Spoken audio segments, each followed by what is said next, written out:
Class fourth recruitment drive Jammu Kashmir की सबसे बड़ी रिक्रूटमेंट ड्राइव जिसमें लगभग 4.5 लाख एस्पिरेंट्स पार्टिसिपेट कर रहे हैं। आज क्लास फोर्थ एग्जामिनेशन का पहला दिन है और 1,34,000 एस्पिरेंट्स जो हैं इस समय क्लास फोर्थ का एग्जामिनेशन दे रहे हैं। जैसे कि मैंने कहा कि 3 दिन के अंदर अंदर जो है ये एग्जामिनेशन कंडक्ट किया जाएगा और लगभग हर दिन 1,34,000 1,35,000 के करीब एस्पिरेंट्स जो हैं वो एग्जाम देंगे। आज इस समय एग्जामिनेशन चल रहा है और बात होगी रिक्रूटमेंट रूल्स की, यानी कि आपका एग्जामिनेशन कितने मार्क्स का होगा और उसके बाद एडिशनल वेटेज किन किन लोगों को दी जाएगी, डिस्ट्रिक्ट का कितना मेरिट जाएगा, डिस्ट्रिक्ट में किन लोगों को एडिशनल वेटेज दी जाएगी, डिविजनल पोस्ट के लिए किन लोगों को वेटेज दी जाएगी। पहले मैं आपको ये बता दूं कि 8,575 पोस्ट टोटल हैं जिनके लिए क्लास फोर्थ एग्जामिनेशन का ये रिक्रूटमेंट ड्राइव कंडक्ट की जा रही है। 8,575 पोस्ट में से यूटी कैडर की 463 पोस्ट हैं। डिविजनल कैडर की पोस्ट की बात करें तो टोटल डिविजनल कैडर की पोस्ट के लिए 3,161 पोस्ट हैं और उसमें जम्मू डिवीजन के लिए 1,545 पोस्ट हैं और कश्मीर डिवीजन के लिए 1,616 पोस्ट हैं। बाकी बात करें डिस्ट्रिक्ट कैडर की पोस्ट के लिए तो डिस्ट्रिक्ट कैडर में सबसे ज्यादा पोस्ट है 4,951। अलग अलग डिस्ट्रिक्ट्स में अलग अलग वैकेंसीज जो हैं वो एडवर्टाइज की गई हैं। उसके अलावा बात करें एग्जामिनेशन की कि अगर आप यूटी कैडर की पोस्ट के लिए अप्लाई कर रहे हैं तो प्रेफरेंस किन लोगों को मिलेगी, वेटेज किन लोगों को मिलेगी। पहली बात तो ये कि जो यूटी कैडर की पोस्ट है उनके लिए जो रिटन टेस्ट होगा वो 85 मार्क्स का होगा और उसके बाद 3 कैटेगरीज इसमें बताई गई हैं जिनको 5-5 मार्क्स की एडिशनल वेटेज मिलेगी। पहली बात ये, वो कैंडिडेट्स जिनके फैमिली मेंबर्स गवर्नमेंट सर्विस में नहीं है, ना ही किसी पब्लिक सेक्टर अंडरटेकिंग में है, ना ही किसी बोर्ड में काम कर रहे हैं, ना ही किसी ऑटोनॉमस बॉडी में काम कर रहे हैं, ना ही किसी ऐसी ऑर्गेनाइजेशन में काम कर रहे हैं जो कि या तो सरकार ओन करती है या फिर सरकार कंट्रोल करती है।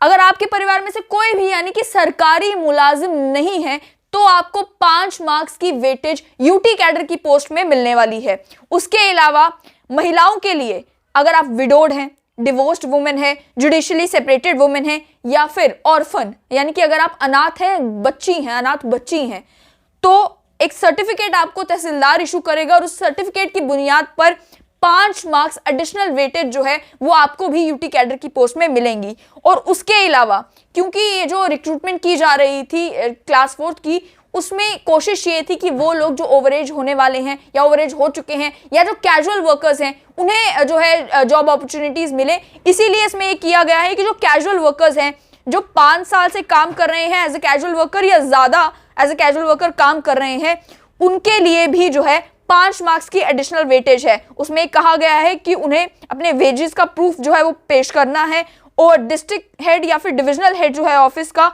वो उनके एक सर्टिफिकेट इशू करेगा और ये कहेगा कि हाँ ये 5 साल से एज ए कैजुअल वर्कर काम कर रहे हैं यहाँ पर, तो इस वजह से इन्हें जो है एक्स्ट्रा वेटेज दी जाए तो 5 मार्क्स एडिशनल उन्हें मिलेंगे। टोटल ये 100 मार्क्स हो जाएंगे। तो आप समझ लें कि 85 मार्क्स आपके रिटन टेस्ट के बेसिस पर हैं, उसमें जो क्वालिफाई करेगा उसका मेरिट हाई जाएगा। लेकिन ये 3 कैटेगरीज हैं जिन्हें 5-5 मार्क्स की एडिशनल वेटेज दी जाएगी। अब दूसरी बारी आती है डिविजनल कैडर की पोस्ट के लिए, चाहे वो जम्मू डिवीजन हो चाहे वो कश्मीर डिवीजन हो। तो डिविजनल कैडर की पोस्ट के लिए 80 मार्क्स का रिटन एग्जामिनेशन होगा और इसमें डोमिसाइल सर्टिफिकेट की बुनियाद पर 5 एडिशनल मार्क्स दिए जाएंगे उस कैंडिडेट को जो अपने होम डिवीजन में अप्लाई कर रहा है। यानी कि जम्मू डिवीजन में रहने वाले जितने बच्चों ने, जितने एस्पिरेंट्स ने जम्मू डिवीजन की पोस्ट के लिए अप्लाई किया है, क्लास फोर्थ की पोस्ट के लिए अप्लाई किया है, उन्हें 5 मार्क्स एडिशनल दिए जाएंगे उनकी डोमिसाइल के बेसिस पर, अगर उनका डोमिसाइल जम्मू डिवीजन का होगा। यानी कि जम्मू में किसी भी डिस्ट्रिक्ट के वो रहने वाले हो जहां का उनका डोमिसाइल होगा, डिविजनल कैडर की पोस्ट के हिसाब से 5 एडिशनल मार्क्स उन्हें उनकी होम डिवीजन के मिलेंगे। उसके अलावा वही 3 कैटेगरीज हैं पहले वाली कि अगर आपके घर में कोई सरकारी मुलाजिम नहीं है तो आपको 5 मार्क्स की एडिशनल वेटेज मिलेगी। उसके अलावा अगर कोई विडो है, डिवोर्स वुमेन है, जुडिशियली सेपरेटेड वुमेन है, अनाथ बच्ची है, उसे भी 5 मार्क्स की एडिशनल वेटेज जो है डिविजनल कैडर में भी मिलेगी। और उसके अलावा जो कैजुअल वर्कर्स हैं जो 5 साल से काम कर रहे हैं एज ए कैजुअल वर्कर या 5 साल से ज्यादा काम कर रहे हैं एज ए कैजुअल वर्कर, उन्हें भी 5 मार्क्स की एडिशनल वेटेज दी जाएगी। तो ओवरऑल 100 मार्क्स इसके भी होंगे। उसके अलावा अगर बात करें डिस्ट्रिक्ट कैडर की तो डिस्ट्रिक्ट कैडर की पोस्ट के लिए कहा गया है कि 75 मार्क्स का रिटन टेस्ट होगा और 10 मार्क्स जो है एडिशनल दिए जाएंगे जो उन लोगों को जो होम डिस्ट्रिक्ट के होंगे। यानी कि अगर आपकी डोमिसाइल पर लिखा हुआ है कि आप जम्मू डिस्ट्रिक्ट के डोमिसाइल हैं, जम्मू डिस्ट्रिक्ट के रहने वाले हैं, तो जम्मू डिस्ट्रिक्ट की जो पोस्ट होंगी उसमें आपको 10 मार्क्स एडिशनल दिए जाएंगे। ये करने की कोशिश की गई है जिससे वेटेज क्रिएट की जाए और जो लोग जिस जगह के रहने वाले हैं प्रेफरेंस उन्हें उसी जगह के लिए मिले, उसी जगह के लिए वो जो है अगर पोस्ट में क्वालिफाई करते हैं तो उनकी पोस्टिंग उसी जगह पर हो। अब जरूरी नहीं है कि ऐसा ही हो क्योंकि पोस्टिंग जो है मेरिट कम प्रेफरेंस की बेसिस पर होगी, लेकिन 10 एडिशनल मार्क्स मिलना होम डिस्ट्रिक्ट के अगर आप रहने वाले हैं, 5 एडिशनल मार्क्स मिलना अगर आप होम डिवीजन के रहने वाले हैं, और एक क्लियरली कैटेगराइज कर दिया गया है। डिस्ट्रिक्ट लेवल की पोस्ट के लिए अगर आप अप्लाई कर रहे हैं तो आपको डिस्ट्रिक्ट के हिसाब से 10 मार्क्स मिलेंगे। डिविजनल कैडर की पोस्ट के लिए अगर आप अप्लाई कर रहे हैं 5 मार्क्स आपको होम डिवीजन के मिलेंगे। यूटी कैडर की पोस्ट के लिए अगर आप अप्लाई कर रहे हैं तो उसमें कोई बार नहीं है, उसमें एडिशनल वेटेज आपको यूटी के रहने के हिसाब से नहीं मिलेगा। तो डिस्ट्रिक्ट कैडर की क्योंकि मैं बात कर रही थी तो 10 मार्क्स एडिशनल आपको होम डिस्ट्रिक्ट के मिलेंगे और वो भी आपकी डोमिसाइल के हिसाब से। और बाकी जो 3 कैटेगरीज हैं वो सेम है। कैजुअल वर्कर्स को 5 मार्क्स एक्स्ट्रा मिलेंगे। जो महिलाएं हैं, विडोज हैं, मैं महिलाएं इसलिए बोल रही हूं क्योंकि जो विडो महिलाएं हैं, डिवोर्स महिलाएं हैं, जुडिशली सेपरेटेड वुमेन है, ऑर्फन गर्ल्स हैं, केवल उन्हीं को 5 मार्क्स एक्स्ट्रा मिलेंगे, बाकी सभी महिलाओं को एक्स्ट्रा मार्क्स नहीं मिलेंगे। और उसके अलावा वो लोग जिनके घर में कोई सरकारी मुलाजिम नहीं है उन्हें भी 5 मार्क्स एक्स्ट्रा मिलेंगे। अब फैमिली मेंबर, क्योंकि ये कहा गया है कि फैमिली में कोई जो है वो सरकारी मुलाजिम नहीं होना चाहिए, तो फैमिली को भी डिफाइन किया गया है। फैमिली का मतलब है भाई बहन और पेरेंट्स, उसके अलावा कोई भी नहीं। यानी कि अगर फैमिली में आपकी कोई भाभी हैं, वो सरकारी मुलाजिम है तो उसे फैमिली नहीं कंसिडर किया जाएगा। भाई बहन या पेरेंट्स, ये 3 लोग हैं जिन्हें कंसिडर किया जाएगा। पेरेंट्स को 2 लोग कंसिडर कर लेते हैं, माँ बाप हैं, भाई बहन हैं। इन चारों में से अगर कोई सरकारी मुलाजिम नहीं है तो आपको 5 मार्क्स एक्स्ट्रा मिलेंगे। कैजुअल वर्कर्स में ये कहा है कि डेली रेटेड वर्कर्स हो, वो वर्कर्स हों जिन्हें हॉस्पिटल डेवलपमेंट फंड से एंगेज किया गया है, किसी लोकल फंड से एंगेज किया गया है, एडहॉक वर्कर्स हों, कॉन्ट्रैक्चुअल वर्कर्स हों, कंसोलिडेटेड वर्कर्स हों, उन सभी को कैजुअल वर्कर कंसिडर किया जाएगा। तो उन सभी लोगों के लिए कह दिया गया है कि आप जो है आपको एडिशनल वेटेज इस क्लास 4 की रिक्रूटमेंट में दी जाएंगी। अब ये बताया गया है कि प्रोसीजर क्या होगा सिलेक्शन का। यानी कि अब आप एग्जाम दे रहे हैं, आज भी एग्जाम होगा, कल भी एग्जाम होगा, परसों भी एग्जाम होगा, 3 दिन के अंदर अंदर ये एग्जामिनेशन का प्रोसीजर कंप्लीट किया जाएगा। लेकिन उसके बाद सिलेक्शन किस बेसिस पर होगी, किस तरह से की जाएगी, तो कानून ये कहता है, ये क्लास 4 रिक्रूटमेंट रूल्स की मैं बात कर रही हूँ, ये कहता है कि पहले शॉर्टलिस्टिंग कैंडिडेट्स की जो होगी वो 1:4 की रेशो से होगी। यानी कि जितनी वैकेंसीज एडवर्टाइज की गई हैं, एक पोस्ट के अगेंस्ट 4 कैंडिडेट्स को शॉर्टलिस्ट किया जाएगा।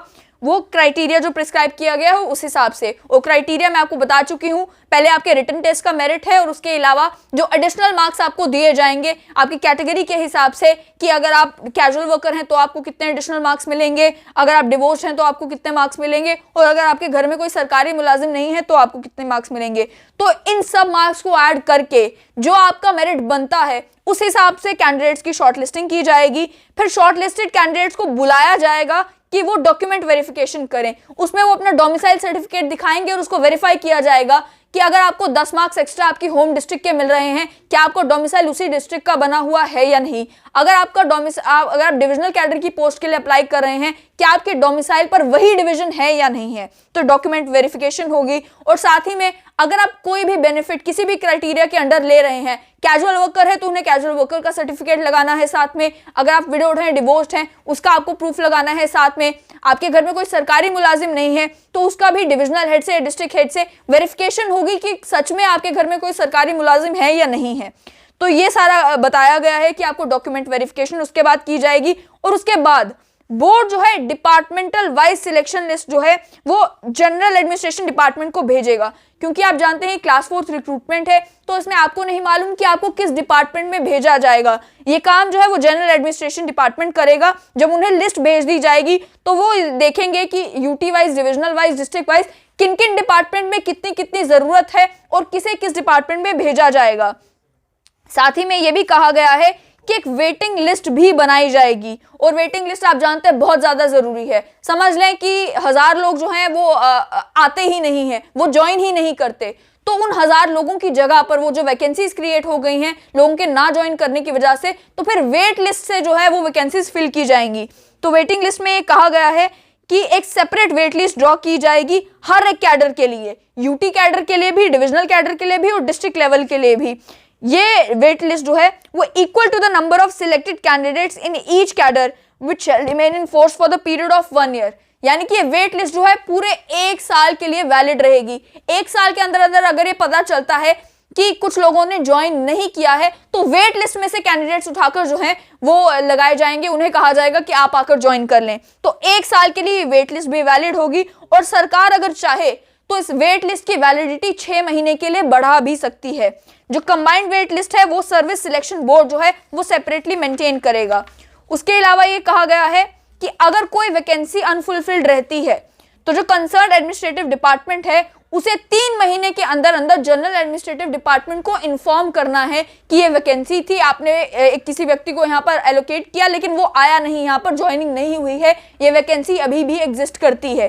तो उस वैकेंसी के बारे में उस डिपार्टमेंट को 3 महीने के अंदर अंदर जीएडी को बताना है और जीएडी जो है वो कंसोलिडेट करेगा सभी वैकेंसीज को नॉन ज्वाइनिंग की वजह से और सर्विस सिलेक्शन बोर्ड को फिर कहेगा कि जो नेक्स्ट इन मेरिट है उस लिस्ट में से, वेट लिस्ट में से आप उन्हें बताएं, उन्हें इन्फॉर्म करें और फिर प्रॉपर प्रोसीजर फॉलो किया जाएगा और उन्हें अपॉइंट किया जाएगा।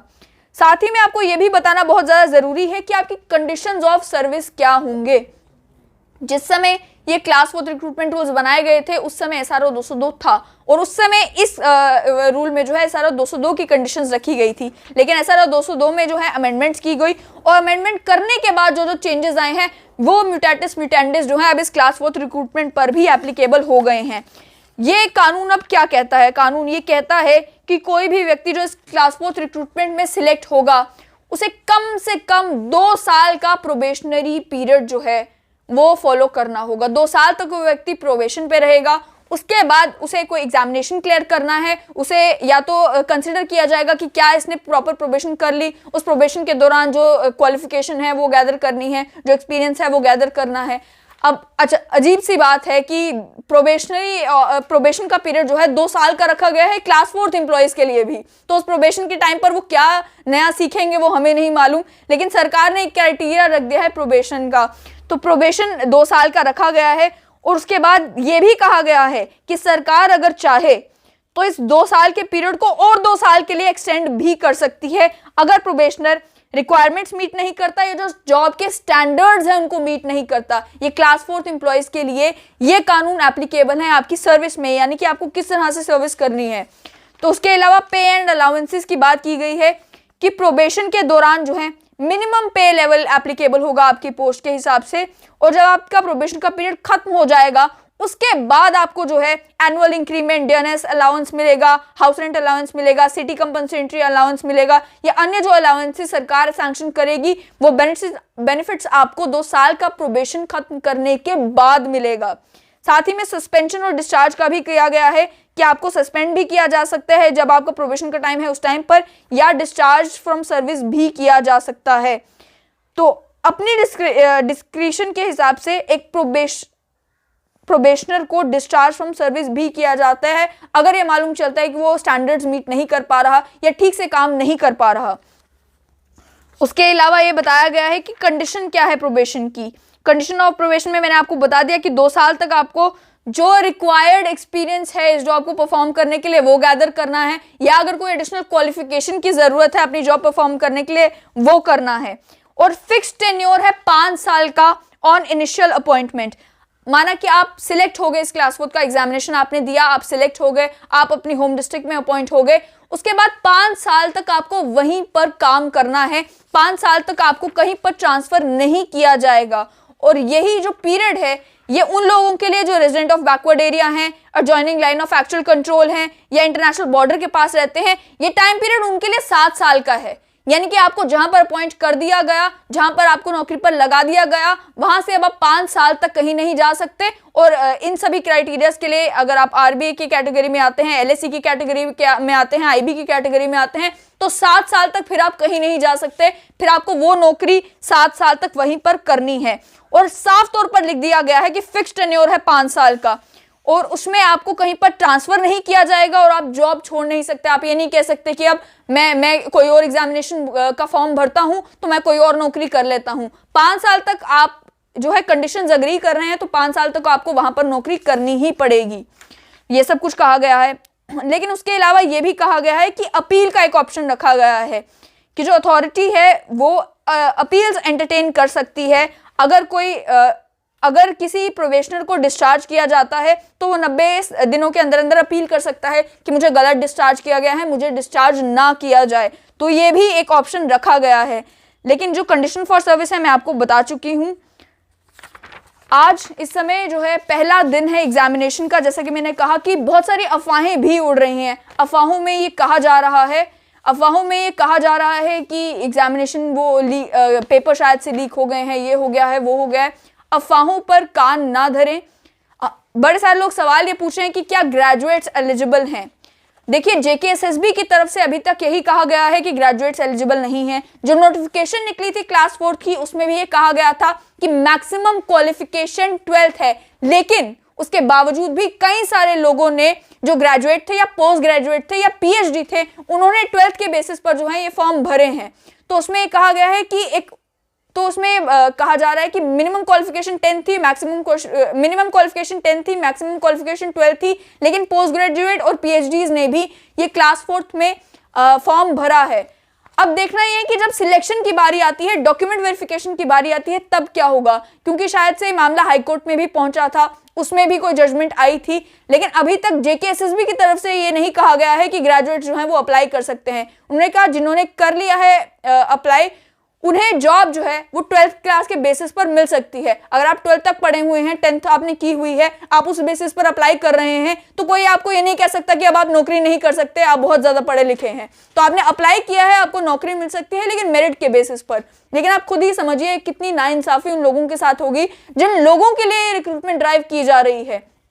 आपने जब ये रिक्रूटमेंट रूल्स सुने आपको समझ में ही आ गया होगा कि सरकार क्या चाहती है। सरकार की एक्सपेक्टेशंस ये हैं कि वो लोग जो कैजुअल वर्कर्स हैं उन्हें जो है ये नौकरी मिले।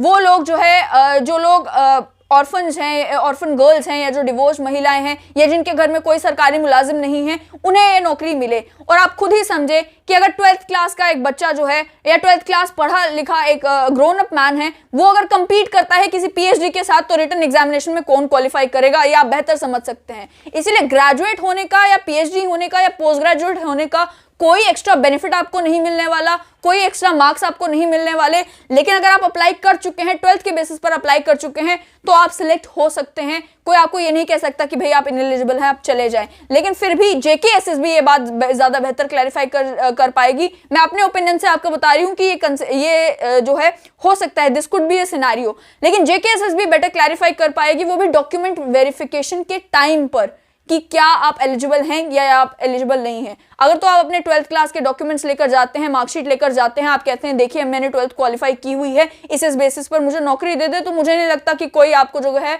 वो डिस्क्वालीफाई कर देगा एग्जामिनेशन देने से। अब बात उन लोगों की भी है जो लोग अप्लाई नहीं कर पाए, क्योंकि कहा गया था कि ग्रेजुएट्स इनएलिजिबल हैं। तो जो लोग अप्लाई नहीं कर पाए वो तो अब कुछ नहीं कर सकते, क्योंकि आज एग्जामिनेशन का पहला दिन है, कल दूसरा दिन होगा, परसों तीसरा दिन होगा और इन 3 दिनों में जो है एग्जामिनेशन कंप्लीट कर दी जाएगी। तो उन लोगों के लिए अब और कोई ऑप्शन बचा नहीं है। लेकिन जो लोग अप्लाई कर चुके हैं वो एग्जामिनेशन दे रहे हैं।